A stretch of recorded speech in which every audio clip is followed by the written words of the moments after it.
It took me 15 years to come to Parsons. And today, I feel truly honored to have the opportunity to speak in front of a powerhouse of awe-inspiring talent.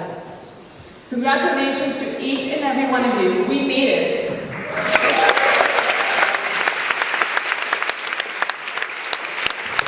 Instead, when I decided that I would move to New York City one day to become a fashion designer, I had no idea how that was going to happen. I wasn't planning, I was only dreaming.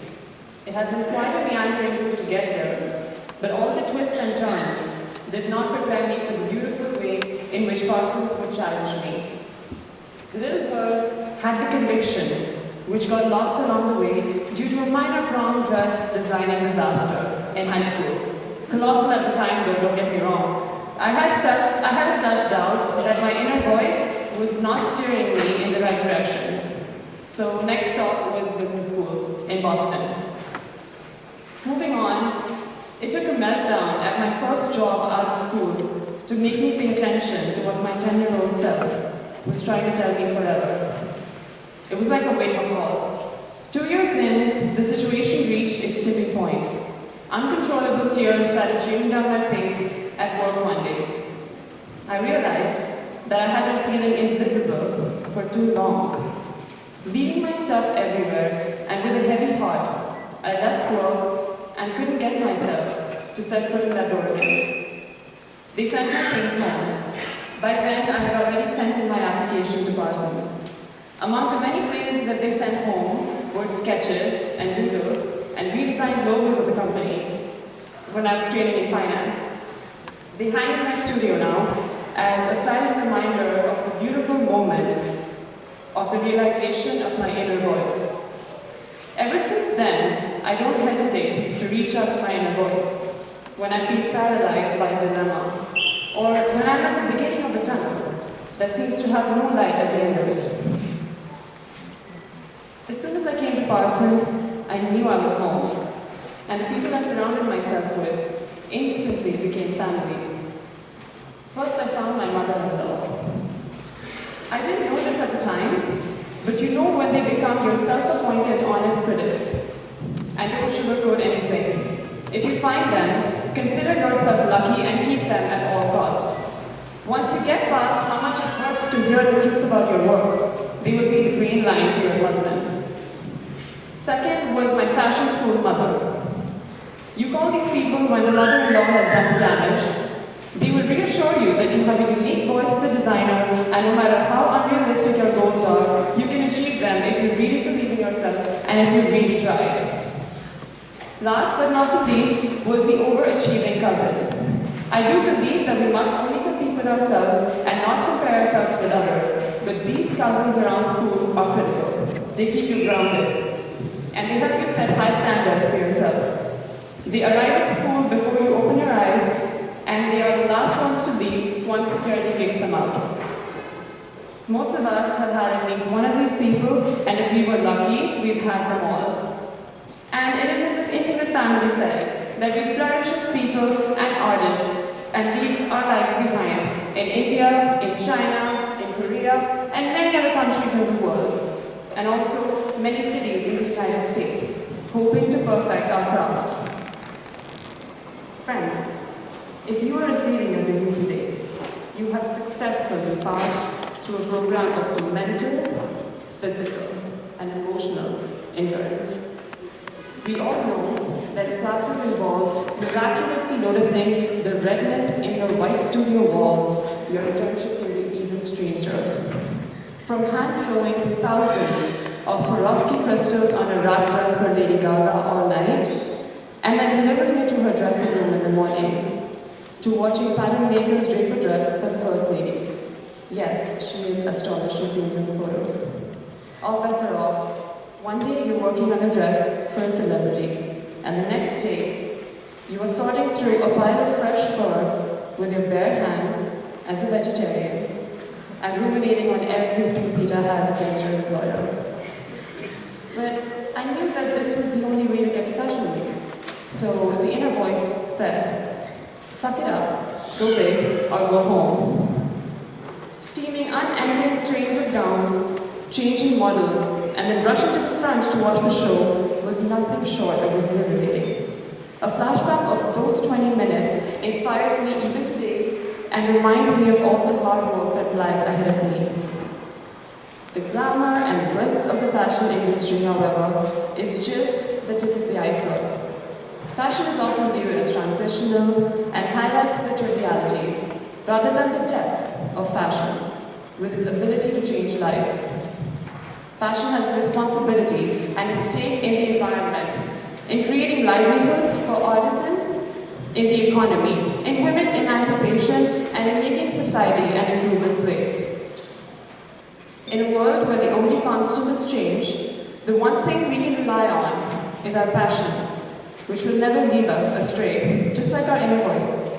Our inner voice and passion go hand in hand and are the epicenter of our endurance and longevity in our motivation. In the words of Rumi, let yourself be silently drawn by the strange pull of what you really love. It will not lead you astray. Trends may change, we may move on to our different lives in various corners of the world, but what will remain is the valuable lessons we learned together and the relationships we built during our time here that we will cherish for years to come. Finding a deeper meaning in our craft will make it invincible and make it last beyond our lifetimes. The meaning and purpose of life is to discover and express yourself. Because as Viktor Frankl says, life is never made unbearable by circumstance, but only by the lack of meaning and purpose. I trust that each one of us will strive to push the boundaries that have been set by those who preceded us. This means pushing the boundaries to challenge what is being told to us as the accepted truth. If it doesn't feel right, we must ask questions and question the answers themselves, because the only thing we have to fear is fear itself, not failure. I would like to share some of the questions from my journal. How can we make fashion more inclusive for those who don't consume it the way that we intended it to be consumed? For example, for someone who doesn't have the privilege to experience it with their eyes. Can fashion be more sensitive to the disabled and take into account the needs of different body types? How might fashion lead to the uplift of society and emancipation of women? What is fashion's role in sustaining the environment? It is in these answers that we will find deeper meaning, satisfaction, and long-lasting success. These are questions that raise more questions, to which there will be no answers, unless we own them and commit our lifetimes to finding them. The way that the industry is set up today forbids us from taking adequate time for research and development and to steer away from the beaten path. But on the contrary, there is no better time in history to stray from this path and create our own. We are fortunate to have been born in an era where we can exercise independent thought and action more than ever before. The masters who we aspire to be like were once beginners in their craft as well and had as many questions, doubts, and fears as we do now. We should learn from their mistakes and set different standards and bars, ones that do not discriminate between human beings and create an industry and world where there is equality and integrity for all. The answers will flow if we start asking the questions that all our inner voices are asking of us. Out of passion,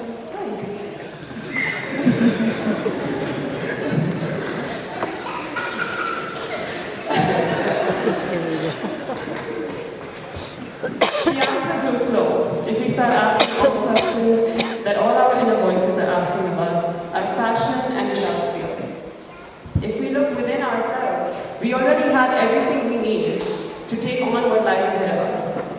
Our feet that have stood for endless hours in the studio without a break can surely carry us through the future. Our hands that can sew and rip seams all night are capable of building the lives we've dreamt of, and our eyes can see the future that our minds can only imagine. Thank you, Executive Dean Joel Towers, Dean Hazel Clark, Associate Dean Yvonne Watson. Thank you Parsons for everything that you've given me. Thank you Timo for inviting me to speak. I'm thankful to the wonderful faculty and staff members, Professor Rippey for answering my 21 questions, Marco for his patience, ISS, thank you security for not pulling the switch before my last crucial stitch, my friends who supported me through thick and thin, and most of all my parents for believing in me. Thanks Mom, who's here from India, and thanks Dad, who is back home in India. Class of 2015. The moment we walk out of these doors today, let us stop entertaining fear and start creating